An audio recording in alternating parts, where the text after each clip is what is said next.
네, 안녕하세요. 4월 첫째 주 수요일 시황 분석 남겨드리겠습니다. 자, 1분기가 잘 지나가고 2분기가 시작이 됐는데요. 4월 초부터 지금 시장이 굉장히 어렵게 급변하고 있습니다.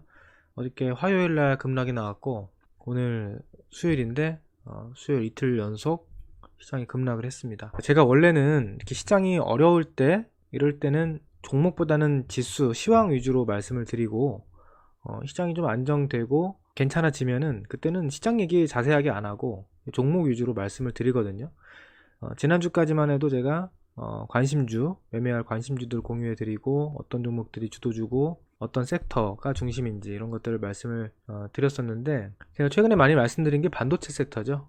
반도체 쪽을 위주로 많이 말씀을 드리고 했는데, 이제 이번 주는 지금 이제 다시 종목이 그렇게 중요하지 않은 시장이 됐습니다.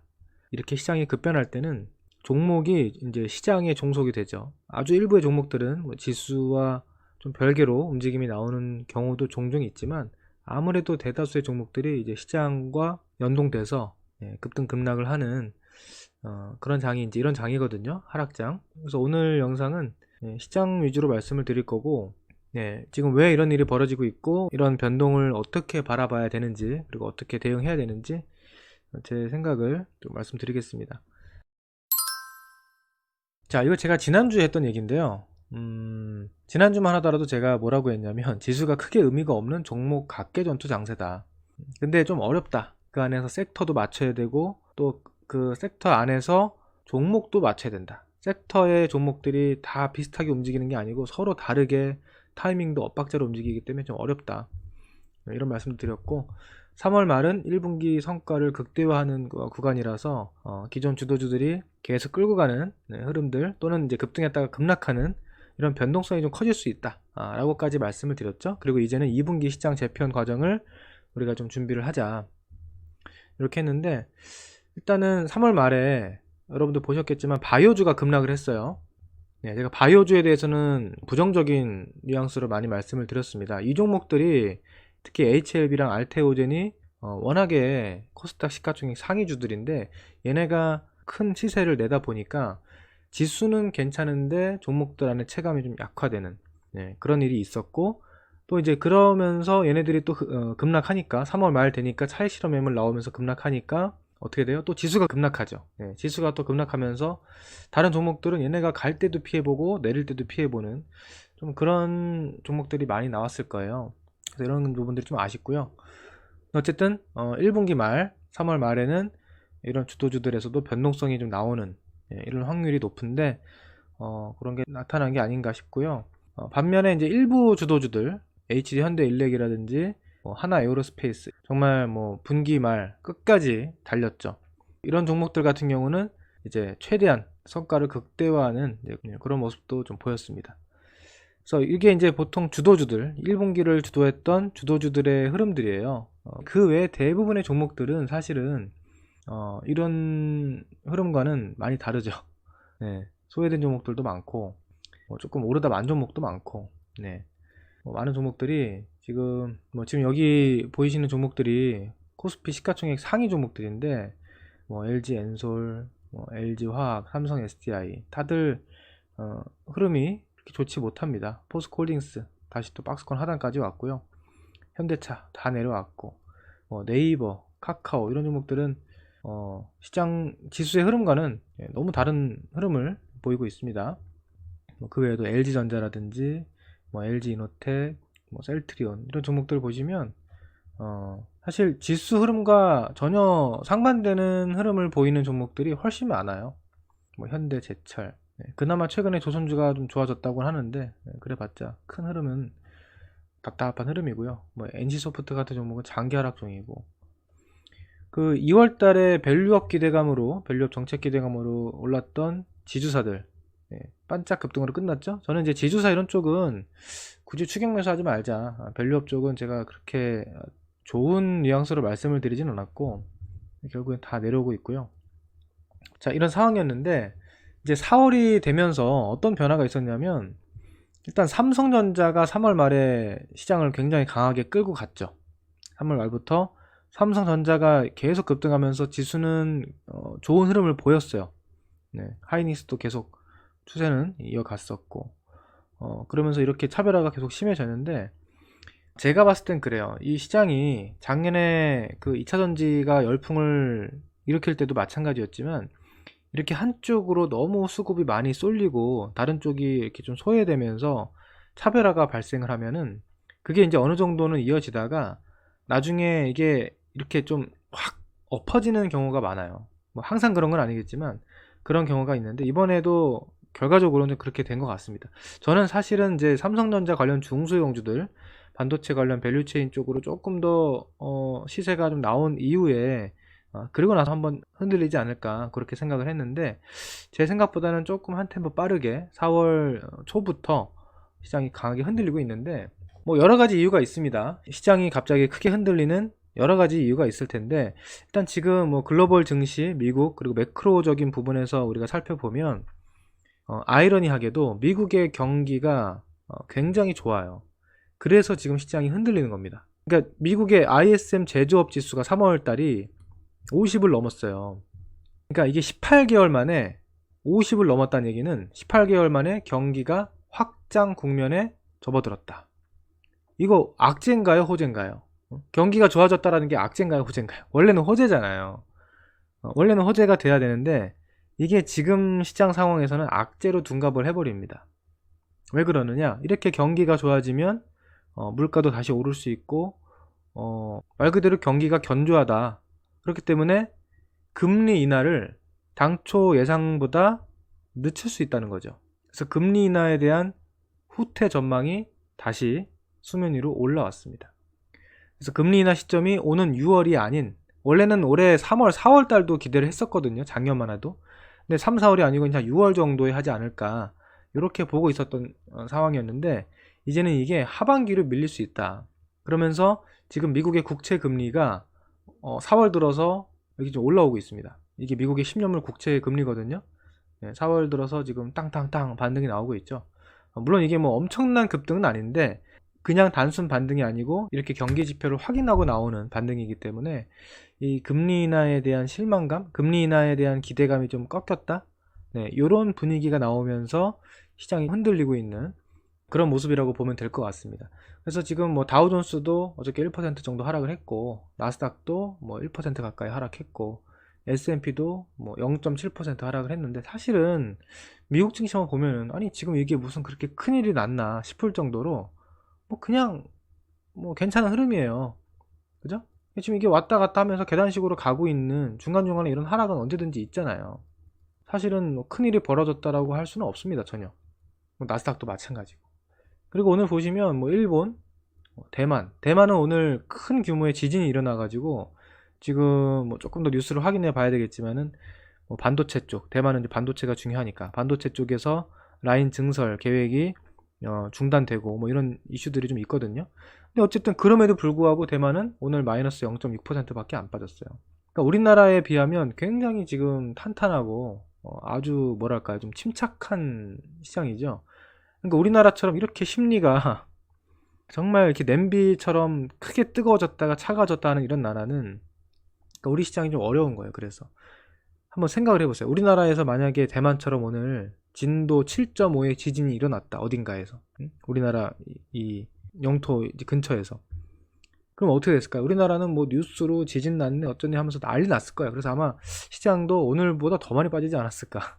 네? 우리나라가 이제 뭐 예전에 글로벌 악재가 있을 때도 보시면 항상 우리나라는 뭐 변동성이 엄청 큽니다. 그건 이제 심리가 그만큼 예민하고 너무 빨라요. 이런 어떤 심리 변화가 우리나라는. 그런 것들이 좀 문제인 것 같은데, 아무튼 대만도 뭐 무난했고, 중국도 오늘 0.1% 이내로 마감이 됐습니다. 자, 그러면 미국도 그냥저냥 괜찮고, 일본 괜찮고, 대만 괜찮고, 중국도 괜찮은데 도대체 우리나라는 왜 이러냐. 그래서 사실은 제가 지금 이 미국의 국채 금리와 이 경기 지표를 가지고 뭐 나름대로 시장 하락에 대한 근거를 말씀을 드리긴 했는데, 이것도 저는 아닌 것 같아요. 그러니까 미국이 조금 하락한 거에 대한 이유는 맞아요. 근데 우리나라가 이렇게 어제 오늘 이틀 동안 폭락한 거는 이걸로 설명하는 거는 너무 어렵죠. 설명이 안 됩니다. 그래서 저는 이걸 어떻게 보고 있냐면 우리 시장의 그냥 특징이라고 봐요. 그러니까 정말 무슨 큰 문제가 생겨서 정말 우리가 주식을 팔고 조심을 해야 되는 그런 이슈가 생겨서 그런 게 아니고, 보시면 지금 대만이나 다른 주요 글로벌 증시랑 다르게 우리 시장은 이렇게 올라가는 과정 속에서도 굉장히 이 진폭이 굉장히 크죠. 보통 이렇게 안 가요. 그리고 이렇게 올랐다가 이렇게 내렸다 이렇게 가죠. 그러니까 이게 우리나라의 특징이에요. 그러니까 지나고 나서 보면은 이만큼 올라가 있는데 그 과정이 너무 우리를 힘들게 하죠. 그러니까 자잘한 변동도 많고 큰 변동도 많고 중간중간. 이 대만 보시면 그냥 물론 굴곡은 조금씩 있는데 큰 굴곡이 없잖아요. 그냥 이렇게 아주 그냥 부드럽게 움직이잖아요. 미국도 마찬가지. 미국도 그냥 이렇게 부드럽단 말이에요. 궤적 자체가 뭐 아주 작은 굴곡만 있지 부드러워요. 근데 우리 시장은 꼭 이렇게 난리 부르스를 칩니다. 난리 부르스를 쳐요. 그래서 이번 변동도 제가 봤을 때는 난리 부르스를 치는 그런 특징이 또 한번 나타나는 그런 단기 변동 구간에 들어섰다, 이렇게 보고 있습니다. 제가 선을 하나 그려드렸는데 이런 자리가 기술적으로 굉장히 중요한 자리예요. 2660선 이런 자리가 그동안 여러 번 저항을 확인하고 정말 힘겹게 돌파된 저항 자리거든요. 그러니까 이제 이 자리는 내려오면 강력한 지지선이 될 수 있겠죠. 그래서 지금 코스피가 2700포인트 정도 됐는데 여기서 뭐 조금 더 밀려봤자 저는 2600, 한 60, 70? 이 정도 선입니다. 요 정도 선까지 눌리면 시장은 다시 바닥을 찍고 반등할 가능성이 높다, 이렇게 보고 있어요. 그 다음에 코스닥에서도 마찬가지입니다. 코스닥도 보시면 이렇게 중간중간 시장이 이렇게 올라가는데 중간에 이렇게 난리 부르스를 칩니다. 한 번씩 이렇게 쾅 쾅 쾅 그리고 또 확 올라요. 그러니까 오를 때는 또 너무 무섭게 올라요. 또 무섭게 오르고 무섭게 빠지고 또 무섭게 오르고 무섭게 빠지고, 그죠? 길게 보면 그게 또 하나의 추세입니다. 여기서 추세가 깨지면은 이때는 또 큰 하락이 나오긴 하죠. 그리고 나서 다시 지금 추세가 이어지고 있는데 제가 보는 이번 조정은 이때처럼 추세가 완전히 깨져서 큰 하락장으로 가는 그런 흐름으로 보지는 않고 있고요. 이제 작년으로 치면은 요런 흐름, 요런 흐름. 그러니까 추세가 이어지는 과정에서 나오는 큰 출렁임. 그러니까 단기 조정이죠. 단기 조정으로 보고 있습니다. 이번 코스도. 그래서 아직은 이게 이어지고 있으니까. 그래서 코스닥 같은 경우는 이제 오늘 880포인트를 살짝 깼어요. 870선에 이제 들어왔는데 많이 눌리면 850선이고요. 좀 덜 눌리면 860선. 그러니까 지금 870선에 들어왔기 때문에 이제 뭐 밀려봤자 크게 밀릴 자리는 없는 거죠. 좀 더 밀리더라도. 그래서 이런 자리에 내려오면은 우리가 주식을 파는 게 아니고 오히려 주식 매수 기회로 활용을 해야 되고, 내가 그동안 현금을 좀 남겨놨다. 그러니까 이럴 때 현금이 또 중요해요. 현금을 많이 남겨놓으신 분들이라면 이번 코스가 그래도 수월할 것이고, 현금이 좀 적다 한다면 조금 힘든 코스가 되겠죠. 그래서 이런 느낌, 이런 느낌으로 시장을 좀 보면서 근데 이게 뭐 바로 내려왔다가 이렇게 바로 올라가는 이런 흐름이 아니고 이 흐름 안에서 또 파동이 있을 거예요. 그러니까 이 앞에서도 마찬가지죠. 이렇게 하락이 나올 때 계속 내려가는 게 아니고 중간에 내려오다가 반등 주고 다시 내려가고, 내려오다가 반등 주고 다시 내려가고, 반등 주고 다시 내려가고, 이런 식으로 지그재그 파동이 나오잖아요. 여기도 마찬가지. 내려갔다가 반등 주고 내려갔다가 반등 주고 내려가죠. 이런 식으로. 그러니까 이번에도 이게 이틀 연속 급락이 나왔기 때문에 이렇게 계속 내려갈 확률보다는 제 생각에는 한번 반등 주고 또 다시 밀리는 이런 식의 흐름이 또 전개될 가능성이 높다, 이렇게 보고 있거든요. 그리고 특히나 화요일 시장이 급락을 했고 오늘 또 급락했어요. 그러니까 이틀 연속 급락을 했는데 오늘도 보시면 상승 종목 수가 600개 조금 넘고요. 하락 종목 수가 지금 종가는 1700 몇십 개 정도로 되는데 장중에는 1800개, 1900개, 아까 오전에는 2000개 가까이 나왔어요. 이렇게 하루에 하락 종목 수가 1900개, 2000개까지 나오는 날이 흔치가 않거든요.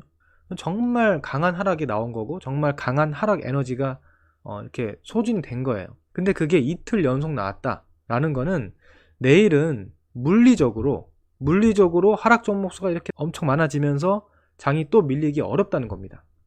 아시겠죠? 물론 정말 뭐 글로벌 증시 엄청난 악재가 나온다 그러면은 뭐 다 필요 없죠. 그런 에너지고 뭐고 그냥 계속 무너지는 건데, 지금 아까도 보셨지만 해외 증시, 글로벌 증시 상황에서 그런 흐름은 없잖아요. 지금 큰 악재가 나왔다 이런 게 없잖아요. 우리나라 시장에서 유독 나타나고 있는 좀 가격한 변동인데 이틀 연속 이 정도의 하락이 나왔다는 거는 내일은 하락보다는 이제 반전을 시도할 수 있는 반등 가능성이 높아지는 그런 타이밍이다라고 저는 보고 있고요. 만약에 내일도 약간 반등이 애매하다 그러면 금요일 날은 반등 가능성이 굉장히 높아지죠. 우리가 화요일 수요일 좀 고생을 했지만 목요일 금요일 가면 갈수록 시장은 또 반전을 시도할 가능성이 좀 높다라고 보고 있거든요. 그러니까 만약에 내가 현금을 좀 갖고 있다, 현금을 활용하고 싶다 하시는 분들은 이번 주 목금 코스는 단기 반등을 노리는 매매, 단기 반등 시 수익을 노리는 매매는 충분히 한번 해볼 만한 타이밍에 들어왔고요. 반대로 내가 현금이 부족하고 좀 포지션이 많이 묶여 있다 하는 분들은 이렇게 급락할 때 여기다 대고 주식을 파는 거는 좋지 않고, 반등이 나왔을 때 반등 시 좀 내가 매도할 종목이 있으면 매도를 하고 좀 비중을 줄일 종목이 있으면 줄이고 해서 약간의 포트의 밸런스를 좀 맞춰 놓고, 그죠?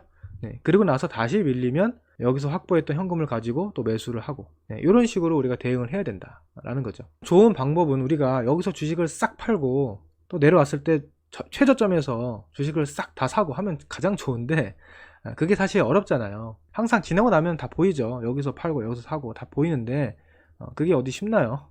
어렵죠. 그러니까 그런 걸 하기 시작하면, 그런 생각을 하기 시작하면 주식이 너무 어려워져요. 정확하게 맞춰야 된다라고 생각하면. 그래서 결국 주식은 예측, 예언의 영역이 아니고요. 어느 정도 예상을 하죠. 예상은 하지만 그거는 우리가 대응을 좀 더 잘하기 위한 예상이 돼야 되는 거지, 무조건 예언을 해서 다 맞추겠다라고 접근하는 방향은 좋지 않고, 내가 만약에 이번에 좀 대응이 아쉽고 이번 이 급락을 예상하지 못했다고 하더라도요, 제가 방금 말씀드렸던 그런 적절한 대응들, 매수, 매도, 다시 재매수한다든지 이런 하락 시에 이런 파동을 노리는 이런 대응으로 여러분들이 좀 풀어 나가신다면, 급락장에서 우리가 당장 대박 수익을 내는 건 어려울 수 있습니다. 그건 어렵지만 그래도 조금이라도 손실을 좀 축소하면서 계좌의 밸런스를 잘 맞출 수 있고, 그리고 나서 그런 작업이 잘 진행됐을 때 나중에 장이 또 올라가면 거기선 또 수익이 잘 날 수 있겠죠. 그죠? 그래서 항상 이런 코스에선 수익을 노리면 안 돼요. 여기선 수익을 노리는 코스가 아니고 견뎌내면서 계좌를 잘 컨트롤하는 그런 대응이 중요한 시기고, 수익은 여기서 나는 겁니다. 여기선 수익이 잘 안 나요. 저도 마찬가지. 저희도 지난 2월 3월 달에 수익이 많이 났거든요. 근데 3월 중하순부터는 수익이 확실히 좀 안 나기 시작했고, 이번 주 지난주는 수익이 이제 많이 없죠. 갖고 있는 종목들도 좀 내린 종목도 많고, 그런 코스인데 어쩌겠습니까? 주식시장이라는 게 원래 이렇게 굴곡이 있는 거니까, 이런 굴곡을 또 만나면 우리가 이 상황에 맞게끔 또 적절히 대응해서 풀어 나가야 되는 거고, 그렇게 잘 하시면 또 나중에 좋은 기회가 옵니다. 그래서 이런 조정장에서는 항상 이제 멘탈을 잘 잡고 냉철하게, 너무 막 또 감정적으로 받아들이고 공포를 느끼기보다는 냉철하게 보면서 이번 코스도 잘 풀어나가면 어떨까, 그런 말씀을 좀 드리고 싶습니다. 또 이게 증시 자금 추이를 보시면 지금 여기 하늘색 선, 파란색 선이 신용잔고입니다. 신용잔고가 최근에 꾸준히 올라오긴 했어요. 근데 아직은 엄청 신용잔고가 무겁다, 그러니까 신용이 쏟아져서 시장이 크게 부러질 상황이다라고까지는 보긴 어렵습니다. 좀 늘어나고 있는 건 맞지만 아직은 아주 위험 단계는 아니에요. 근데 반면에 지금 고객예탁금이 급증하고 있거든요. 요거는 아무래도 삼성전자가 최근에 급등하면서 과거에 삼성전자를 많이 매수했던 우리 개인 투자자분들이 이제 탈출을 하고 있는 거거든요. 외국인들이 삼성전자를 엄청 많이 매수하니까 당연히 이제 반대편에서 매도하는 주체가 있는데 거의 개인이에요. 그래서 개인 투자자분들이 삼성전자를 팔고 지금 예수금을 많이 확보해 놓는 그런 모습입니다. 그래서 요게 늘어났다는 게 어떻게 보면은 긍정적 시그널이죠. 다시 말해서 돈이 많다, 그러니까 예수금이 많아졌다 시장에. 특히 개인들이 예수금 많아졌다는 거는 이렇게 시장이 밀리면, 물론 이번에 이 생긴 예수금을 빼서 시장에서 이탈하는 사람도 있겠죠. 아니면 미국 증시로 간다든지 코인을 사러 간다든지 하는 사람도 있을 거고 있겠지만, 어쨌든 저 중에 상당수는 시장에 남아 있을 거잖아요. 우리 시장에 남아서 삼성전자를 다시 매수하든 아니면 다른 종목을 사든 반도체 소부장 쪽으로 좀 눈을 돌려서 매수하든 이제 이런 식으로 움직임이 있을 가능성이 높기 때문에 이렇게 시장이 밀릴 때 이틀간 뭐 2, 3일간 시장이 크게 눌리면 이런 자금들이 매수로 유입이 되면서 그 지지력을 만들어줄 가능성이 높다는 거죠. 그 다음에 외국인들도 최근에 수급 동향을 보시면 오늘은 물론 매도를 좀 하긴 했어요. 종가에 또 샀네. 야, 종가에 이거 원래 장 종료 직후에 외국인이 코스피에서 2천억 정도 순매도로 잡혔었거든요. 근데 지금 시간에 거래가 끝나고 나서 보니까 거의 뭐 보합으로 끝났네. 그러니까 시간의 블럭딜로 뭔가 또 지분을 취득한 것 같아요. 그러니까 외국인이 지금 주식을 안 팔아요. 계속 사잖아요. 코스닥은 샀다 팔았다 하지만 코스피는 안 팔거든요. 선물 가지고 오늘 시장을 크게 누른 거예요. 선물 1조 2천억 매도로. 외국인 수급 좋죠. 그 다음에 이 개인들의 고객 예탁금 빵빵하죠. 그러니까 이런 상황에서 뭐 해외 증시가 지금 막 폭락하는 그런 수준도 아닌데 뭐 여기서 우리가 크게 걱정할 건 없다는 거죠. 이미 과격한 급락은 나온 거고요. 여기서는 오히려 저가 매수 기회로 활용하는 게 어떨까, 그렇게 말씀을 드리도록 하겠습니다. 힘내시고, 그 다음에 제가 오늘은 뭐 관심주를 따로 유튜브에서 말씀을 드리진 않을 거예요. 제가 어저께 저희 주식비서 네이버 카페에 글을 올려드렸습니다. 4월에 주목해야 할 관심주 해서 많은 종목들을 올려드렸으니까 지난 관심주에 대한 뭐 복귀도 있고 이번에 관심 있게 볼 만한 종목들에 대한 내용도 좀 공유를 해드렸으니까 저희 주식비서 네이버 카페에 꼭 오셔서 가입해 주시고 뭐 이런 내용도 있고요. 제가 뭐 올려드리는 여러 가지 뭐 리포트 자료, 뭐 시황 코멘트, 장중 시황 코멘트부터 해서 좋은 내용들이 많이 있으니까 오셔서 같이 공부하시면서 성공 투자하셨으면 좋겠습니다. 4월 출발이 상당히 좀 어려운 상황인데요. 다들 힘내시고 유튜브는 다음 주 영상에서 뵙도록 하겠습니다. 감사합니다.